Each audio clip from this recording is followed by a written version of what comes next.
Hello my dear learners, जय श्री श्याम।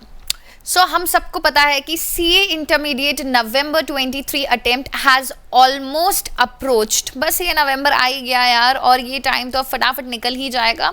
तो last कुछ चंद हमारे पास 50 डेज का टाइम स्लॉट रह गया है, and as my screen speaks for itself, last 50 days sprint race. Now आप लोगों को एक छोटा सा क्वेश्चन माइंड में आ रहा होगा कि मैम आपने इसको स्प्रिंट रेस से क्यों डिनोट किया है। तो स्प्रिंट रेस ऐसी रेस होती है जो यूजुअली शॉर्टर डिस्टेंस में होती है, मतलब रेस का जो डिस्टेंस होता है वो कम होता है, बट रेस के लिए जो एथलीट्स की स्पीड होती है वो सुपर फास्ट होती है। तो अब हमारे पास भी जो दिन रह गए हैं वो बहुत कम रह गए हैं, बट यहाँ पर जो हमारी प्रिपरेशन की स्पीड होने वाली है वो सुपर फास्ट होने वाली है। एंड आई नो आप बहुत अच्छे से पढ़ रहे हो, मैं ज़्यादा टाइम आपका नहीं लूँगी, हार्डली 5-7 मिनट्स, ठीक है। सो मैं आपके लिए एक स्ट्रैटेजी लेकर आई हूँ, जिस स्ट्रैटेजी को फॉलो करके आप 50 मार्क्स का पोर्शन जो है अपने फेवर में कवर कर सकते हो एग्जाम के लिए।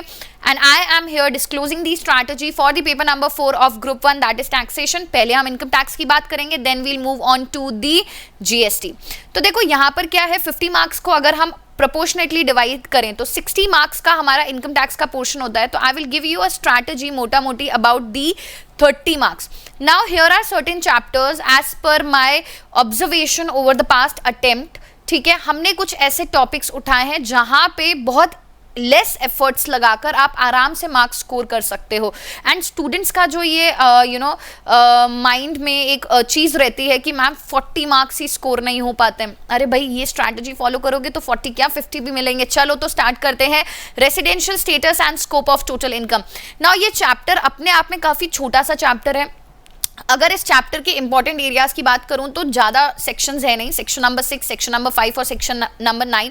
स्पेशली सेक्शन नंबर 6 क्लॉज 1 जो इंडिविजुअल के रेसिडेंशियल स्टेटस की बात करता है, काफ़ी इंपॉर्टेंट है। 6 मार्क्स का क्वेश्चन आता ही आता है, एंड हर अटेम्प्ट में आता है। There is not even a single attempt in the ICI paper history की रेसिडेंशियल स्टेटस पे क्वेश्चन ना आए। तो काफ़ी इंपॉर्टेंट चैप्टर है। नाउ हाउस प्रॉपर्टी और इनकम फ्रॉम अदर सोर्सेज पे अक्सर देखा गया है कि मिक्स मर्ज क्वेश्चन आते हैं। ये मिक्स मर्ज क्वेश्चंस जो हैं आप परफेक्ट प्रैक्टिस से बहुत अच्छे से रिवाइज कर सकते हो। मिनिमम 4 टू मैक्सिमम 6 मार्क का क्वेश्चन हर अटेम्प्ट में देखने को मिला है। हाउस प्रॉपर्टी में ग्रॉस वैल्यू जो हम डिटरमाइन करते हैं, ठीक है, हाउस प्रॉपर्टी की, उसके हमने जीएवी जो ग्रॉस एनुअल वैल्यू होता है उसके काफ़ी सारे डिफरेंट कंप्यूटेशन हैं, ठीक है। जैसे लेट आउट प्रॉपर्टी के लिए हो गया let out plus vacant property, self occupied property, part let out partly self occupied property. तो ये केसेस इंपॉर्टेंट है। 24B में सेल्फ ऑक्यूपाइड प्रॉपर्टी के केस में इंटरेस्ट की लिमिट इंपॉर्टेंट है। आईएफओएस में गिफ्ट वाला area, shares issued at premium, dividend under section 222E, ये कुछ एरियाज हैं जो हर बार एग्जाम में रिपीटेडली आते हैं। तो इस एरिया को भी आप अच्छे से पढ़कर, ठीक है, इन चैप्टर्स को पढ़ के देखो। ये तो मैं कुछ इंपॉर्टेंट टॉपिक्स बता रही हूँ, do not leave these chapters because ये चैप्टर्स में प्रोविजंस भी कम है, कंटेंट कम है, मार्क्स स्कोर करना ईजी है। क्लबिंग और set of and carry forward of losses की बात करें तो mix merge question minimum 4 to 6 marks का क्वेश्चन आता है, जिसके क्वेश्चंस को आप परफेक्ट प्रैक्टिस से आराम से रिवाइज कर सकते हो। Now when we come to deduction chapter, now ये एक ऐसा चैप्टर है जिसके ऊपर हर अटेम्प्ट में आपको क्वेश्चन देखने को मिलेगा। 6 मार्क का क्वेश्चन आता ही आता है। एंड इस चैप्टर का अगर इंपॉर्टेंट एरिया बताऊं तो 80C, 80CCC, 80CCD 1 के ऊपर जो ओवरऑल लिमिट 80CCE वाली है वो इंपॉर्टेंट है। 80D सेक्शन इंपॉर्टेंट है। 80DD compared with 80U important है। 80EE, 80EEA and 80EEB in respect of loan taken for educational purpose and purchase of electric vehicle, ये इंपॉर्टेंट है। देन 80G इंपॉर्टेंट है। Income based deduction की बात करूँ तो 80JJA important है। तो ये कुछ एरियाज हैं जो इंपॉर्टेंट है।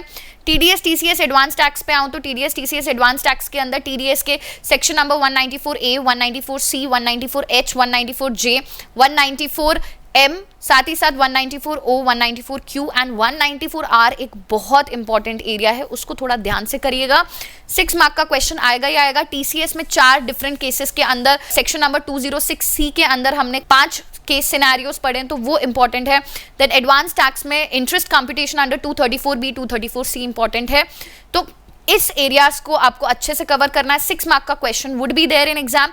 Now provisions for filing of return of income की अगर बात करें तो यहाँ पे verification of return section 139 subsection 1, 3, 4, 5, updated return, Aadhaar के ऊपर जो टॉपिक है वहां पे उसकी लेट फी वाली पेनल्टी, पैन कोटेशन, यहाँ पे आपको मिनिमम 4 मार्क का क्वेश्चन मिलेगा ही मिलेगा एग्जाम में। तो ये कुछ एरियाज है जिनको आप अच्छे से प्रिपेयर करके you can secure 30 marks portion आराम से। मैं ये नहीं कह रही हूँ सैलरी, पीजीबीपी, कैपिटल गेन ये चैप्टर्स इंपॉर्टेंट नहीं है, बट वहां पे एफर्ट्स बहुत ज्यादा लगते हैं। यहाँ पे कम एफर्ट्स में आप 50% पोर्शन बहुत कम टाइम ड्यूरेशन में अच्छे से परफेक्ट प्रैक्टिस, जो आपकी रिविजनरी बुक है उसको बेस बना लो, उससे बार बार रिवीजन करो, परफेक्ट प्रैक्टिस के क्वेश्चंस को सॉल्व करो। आपको वहां पे मिक्स मर्ज क्वेश्चंस, आईसीआई के, स्टडी मैट के, आरटीपीस के, एमटीपीस के, पास्ट ईयर एग्जाम क्वेश्चन सब अंडर वन रूफ मिल जाएगा। Now let's proceed to the next part, that is the GST. Now अगर हम जीएसटी की बात करते हैं तो यहाँ पर जो हमारा सप्लाई अंडर जीएसटी, यहाँ पे schedule 2 with all the latest amendment important है। चार्ज अंडर जीएसटी की अगर बात करूं तो आरसीएम काफी इंपॉर्टेंट एरिया, जहां पे जितनी भी न्यूली एडेड सर्विसेज हैं वो अपने आप में इंपॉर्टेंट एरिया है। एग्जेम्पशंस की अगर हम बात करें तो मई 23 एंड नवंबर 23 में यार हमें पता है जीएसटी में काफी सारे अमेंडमेंट हैं, जिसमें से exemptions related to educational service, health care service, agriculture services, services provided to and by the government, goods and passenger transportation service, ये कुछ एरियाज हैं जो इंपॉर्टेंट है। Now when we come to ITC, हमें पता है आईटीसी के case में ना 8 मार्क्स का डिस्क्रिप्टिव क्वेश्चन आएगा ही। इस टाइप के क्वेश्चन जहां पे minimum GST payable in cash, इसको आप परफेक्ट प्रैक्टिस से प्रैक्टिस कर सकते हो। काफी अच्छे क्वेश्चन वहां पर दिए हुए हैं। सेक्शन नंबर 16 जो बात करता है कंडीशंस फॉर आईटीसी की, सेक्शन नंबर 17 जो ब्लॉक क्रेडिट की बात करता है। अच्छा, एक न्यूली इंसर्टेड रूल था, रूल नंबर 37A, जो बात करता है सिचुएशन जहां पे सप्लायर ने अपना जीएसटीआर 3B फाइल नहीं किया है और वहां पे आप कैसे अपना आईटीसी क्लेम कर सकते हो, एंड रूल नंबर 37 जहां पे कुछ मॉडिफिकेशन था। तो ये कुछ एरियाज हैं इनपुट टैक्स क्रेडिट से रिलेटेड जो इंपॉर्टेंट है। Time and value of supply के ऊपर हमेशा आईटीसी के साथ मर्ज करके एक क्वेश्चन देखने को मिलता है। तो इन क्वेश्चंस को भी आप परफेक्ट प्रैक्टिस के थ्रू बहुत ही आराम से रिवाइज कर सकते हो। What is perfect practice? Perfect practice के अंदर आपको ICI, study mat, past year exam questions, RTPs, MTPs, सारे क्वेश्चंस एक ही जगह पे मिल जाते हैं। करें रजिस्ट्रेशन टॉपिक की बात तो registration on the basis of turnover section 22, registration section number 24 important है। Aadhaar authentication, risk based, biometric based data analysis of Aadhaar authentication एक इंपॉर्टेंट एरिया है। कैंसलेशन ऑफ रजिस्ट्रेशन इंपॉर्टेंट है। टैक्स इनवॉइस की बात करें, e invoicing, e way bill and dynamic QR code important areas हैं। And lastly अगर मैं रिटर्न के बारे में बात बताऊं तो जीएसटीआर 1, जीएसटीआर 3B, जहां पे हमारी क्यूआरपीएम स्कीम जो है उसको इंक्लूड करते हुए जीएसटीआर 3B इंपॉर्टेंट है, जीएसटीआर 4, जीएसटीआर 5 इंपॉर्टेंट है, एंड मैक्सिमम लेट फी अगर आपने रिटर्न फाइल में डिले कर दिया तो ये कुछ एरियाज थे जिनको आप अच्छे से कवर करके, अब जीएसटी 40 मार्क्स का है तो 80% ऑफ द पोर्शन आप आराम से कवर कर सकते हो। तो I know students last 50 days लग गए and we are all geared up and we are preparing for the exam. तो इस पॉइंट ऑफ टाइम पे मेरा कंट्रीब्यूशन आपके लिए सिर्फ ये है कि मैं ऐसी कुछ स्ट्रैटेजीज आपके सामने ला के रख दूं जहां पे कम एफर्ट्स लगाकर आप बहुत अच्छे से अपनी स्टडीज को स्ट्रैटेजाइज करके पढ़ सकते हो। टाइम भी बचेगा, एफर्ट्स भी कम लगेंगे, एंड एक चीज की श्योरिटी होगी कि मार्क्स जरूर मिलेंगे, right? So with this I will try to conclude this session. ज्यादा टाइम मैं आपका लूंगी नहीं। Hopefully this strategy helps you in preparing for your upcoming study plan. And एक चीज एंड में यार, हमारा अटेम्प्ट अच्छे से हो जाएगा। मोटिवेटेड रहिए, please take care of yourself and your family, और पढ़ते रहिए। जय Shri Shyam. Thank you so much.